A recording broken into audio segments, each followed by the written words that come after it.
Hello friends, Bollywood super star Salman Khan ಜೊತೆನಲ್ಲಿ ಹಲವಾರು ವರ್ಷಗಳಿಂದ ಶೇರಾ ಇದ್ದಾರೆ. ಇನ್ನು ನಮ್ಮ ಕನ್ನಡದ ಕಿಚ್ಚ ಸುದೀಪ್ ಜೊತೆನಲ್ಲಿ ಕಳೆದ 10-12 ವರ್ಷಗಳಿಂದ ಕಿರಣ್ ಇದ್ದಾರೆ. ಹಾಗೆ ಟಾಕ್ಸಿಕ್ ಸ್ಟಾರ್ ಯಶ್ ಜೊತೆಲಿ WWF ಗೋಲ್ಡ್ ಬರ್ಗ್ನು ಮೀರಿಸುವಂತಹ ಶ್ರೀನಿವಾಸ್ ಇದ್ದಾರೆ. ಆದ್ರೆ ತೆಲುಗು ಸೂಪರ್ ಸ್ಟಾರ್ ರಾಮ್ ಚರಣ್ ತೇಜ ಜೊತೆನಲ್ಲಿ ಕೆವಿನ್ ಕುಂಟಾ ಇದ್ದಾರೆ. ಅರೆ, ಯಾರು ಈ ಕೆವಿನ್ ಕುಂಟಾ? ಕಳೆದ ಹಲವಾರು ದಿನಗಳಿಂದ ಸೋಷಿಯಲ್ ಮೀಡಿಯಾದಲ್ಲಿ ಎಲ್ಲೇ ನೋಡಿದ್ರೂ ಈ ಬ್ಲ್ಯಾಕ್ ಬ್ಯೂಟಿನೇ ಹೆಚ್ಚು ಕಾಣ್ತಾ ಇದೆಯಲ್ಲ ಅಂತ ನೀವು ಅನ್ಕೊಂಡಿರ್ಬೋದು.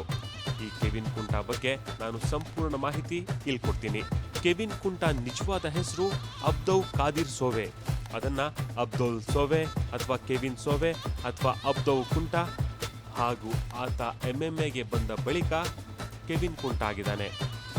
ಸಾಮಾನ್ಯವಾಗಿ ಸ್ಟಾರ್ ನಟರು ತಮ್ಮ ಭಾಷೆಯ, ತಮ್ಮ ರಾಜ್ಯದ ಬಾಡಿಗಾರ್ಡ್ಗಳನ್ನೇ ಬಳಸೋದು ಹೆಚ್ಚು. ಎಲ್ಲೋ ಅಪರೂಪಕ್ಕೆ ಕೆಲವೊಮ್ಮೆ ಬೇರೆ ಬೇರೆ ಭಾಷೆ ಅಥವಾ ಬೇರೆ ರಾಜ್ಯದ ಬಾಡಿಗಾರ್ಡ್ಗಳನ್ನ ಬಳಸ್ತಾರೆ. ಆದರೆ ರಾಮ್ ಚರಣ್ ತೇಜ ದೂರದ ಗಾಂಬಿಯಾ ದೇಶದ, ಸದ್ಯ ಇಟಲಿನಲ್ಲಿ ಸೆಟ್ಲ್ ಆಗಿರುವಂಥ ಕೆವಿನ್ ಕುಂಟಾನನ್ನ ಭಾರತಕ್ಕೆ ಕರೆಸ್ಕೊಂಡು ಇಲ್ಲಿ ಬಾಡಿಗಾರ್ಡ್ ಮಾಡ್ಕೊಂಡಿದ್ದಾರೆ. ಇಲ್ಲಿನ ಸಿನಿಮಾ ಕ್ರೇಜ್ ಬಗ್ಗೆ ಮೊದಲೇ ಕೆವಿನ್ ಕುಂಟಾಗೆ ಗೊತ್ತಿದ್ರೆ ಈ ಕಡೆಗೆ ಬರ್ತಾನೆ ಇರಲಿಲ್ಲ ಅನ್ಸುತ್ತೆ. ಆದರೆ ಪ್ರತಿದಿನ 2 ಲಕ್ಷ ರೂಪಾಯಿಂದ 4 ಲಕ್ಷ ರೂಪಾಯಿ ಸಂಭಾವನೆ ಅಥವಾ ಸಂಬಳ ಕೊಡ್ತಾರೆ ಅಂತಂದ್ರೆ ಯಾರು ತಾನೇ ಬಾಡಿಗಾರ್ಡ್ ಆಗೋದಕ್ಕೆ ಒಪ್ಪಲ್ಲ ಹೇಳಿ? ನಾನು ರೆಡಿ, ನೀವು ರೆಡಿ. 6.3 ಅಡಿ ಎತ್ತರ, 93 kg ತೂಕ ಇರುವಂಥ ಕೆವಿನ್ ಕುಂಟಾ ದೂರದಿಂದನೇ ಎಲ್ಲರ ಕಣ್ಗೂ ಬೀಳ್ತಾನೆ. ಆತನ ನಿಜವಾದ ಹೆಸರು ಅಬ್ದೌ ಕಾದಿರ್ ಸೋವೆ. ಕೆವಿನ್ ಸೋವೆ ಅಂತಾನು ಕರೀತಾರೆ, ಅಬ್ದೌ ಕುಂಟಾ ಅಂತಾನು ಕರೀತಾರೆ. ಆದ್ರೆ ದೂರದ ಗಾಂಬಿಯಾದಿಂದ ಇಟ್ಲಿಗೆ ಬಂದು ಅಲ್ಲಿ ಮಿಕ್ಸೆಡ್ ಮಾರ್ಷಿಯಲ್ ಆರ್ಟ್ಸ್ ಅರ್ಥಾತ್ MMA ನಲ್ಲಿ ದೊಡ್ಡ ಹೆಸರು ಮಾಡಲು ಹಾಗೆ ತರಬೇತಿ ಪಡೆಯೋದಕ್ಕೋಸ್ಕರ ಇಟ್ಲಿನಲ್ಲಿ ಸೆಟ್ಲ್ ಆಗ್ತಾನೆ. ಅಲ್ಲಿ ಕೆವಿನ್ ಕುಂಟಾ ಅಂತ ಹೆಸರು ಮಾಡ್ತಾನೆ. ಇದುವರೆಗೂ ಆತ 6 ಸ್ಪರ್ಧೆಗಳಲ್ಲಿ ಭಾಗವಹಿಸಿದ್ದಾನೆ.